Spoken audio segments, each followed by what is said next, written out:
As we progress through life's trials, we slowly begin to understand more and come into our own being. We become more comfortable with the person we are, and we learn that continually reaching outward for internal happiness is the wrong way to do things. We start to retract inward in a way that allows us to feel more satisfied, have more control over our emotions, and gain what we are truly looking for. If I were able to tell my 20-year-old self a few things, it might not completely register with him, but it would go as such. Personal life. Your life will only be as satisfying as you want it to be. If you are not satisfied with something in your life, it is your own doing and your own outlook that changes it. If it is out of your control, then don't worry, it will work itself out. If it is within your control, change it. You will not discover happiness at the bottom of a bottle or the end of a joint. Pick the bottle up less and put the joint out. If you expect great, then be prepared to sacrifice well. Good for now is not always great for the future. Get up, get moving. Stay continually active and your energy level will stay there with you. A body in motion stays in motion. Ultimately, even if you have a lot of friends, you are in this life alone, and if you aren't on your own side, then how can you expect others to be? Love yourself. By this, I do not mean treat yourself. Loving yourself is a mix of keeping yourself in check, being self-aware, eating healthy, staying active, resting when needed, and accomplishing goals. Relationships. Your ability to stay open and engaged with people in the present is what will improve your outlook, your connections, and your ability to get further in life. Confide in people and watch the reciprocating effect. The people you surround yourself with and the partners you choose are a direct reflection of how and with whom you see yourself as. Allow yourself to be a good person and surround yourself with the people you deserve to be around.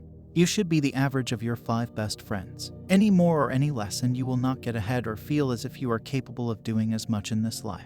Don't drag things through the mud or beat dead horses. When a relationship is over, grieve and move on. Do not allow masochistic thoughts to continue to beat you down and replay the same stressful, toxic habits. Your parents, however difficult they can be, are some of your biggest allies in life. They will begin to degrade rapidly in front of your eyes.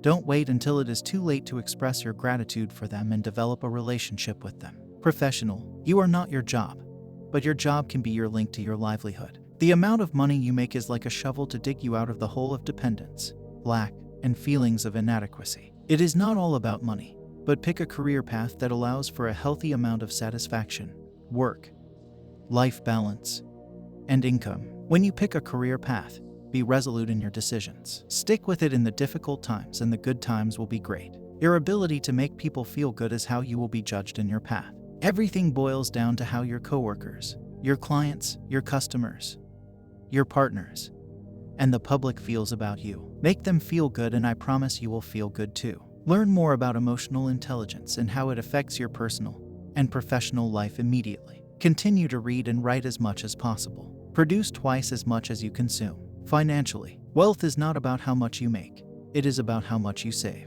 Get rid of debt ASAP. Become a minimalist. Do not buy all the trending gadgets. Save 15% of your income, even with a part-time job. Reduce recurring monthly payments as much as possible. Spend your money on experiences over stuff. All of these will not matter if you are not healthy. When we are unhealthy, our bodies are off, and this affects our minds on a level we still don't fully understand. Figure out a diet or way of eating that works for you and stay away from processed foods. You will feel better, be clearer, and produce more. Life is going to be extremely difficult. Everyone is going through their own hardships, even if they are millionaires or poor. We are all thrown randomly into this mix and expected to simply live. Be aware of that.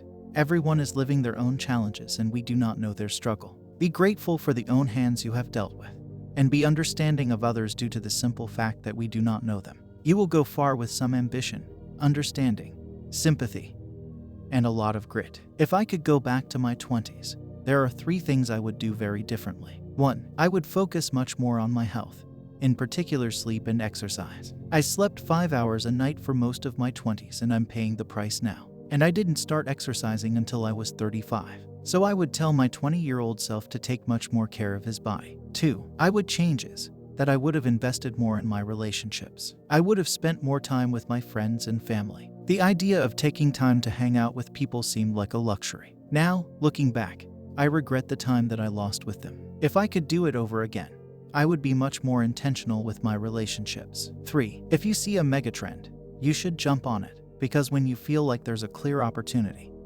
you should be willing to take the risk.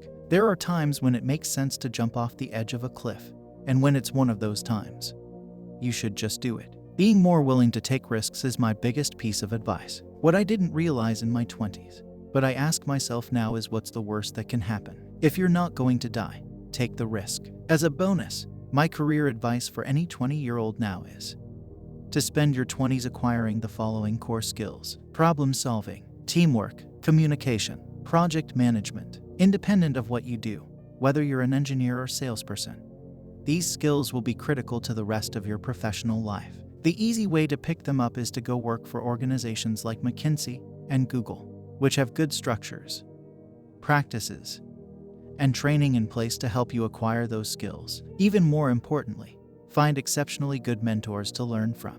You don't have to learn from just one person, since you'll probably have a few jobs in your 20s. The last thing, go travel while you're young. You have your whole life to work toward a career, build a family, and accrue money. When you are old, you will have a plethora of responsibilities and dependents. You will learn a lot about yourself, the world, and others you travel with when you go explore the world. Take that semester abroad, take that contract position in a foreign country, and go on that Euro trip with friends. The experiences you have will allow you to have memory and stories for life that will have ripple effects on how people connect throughout the entire world.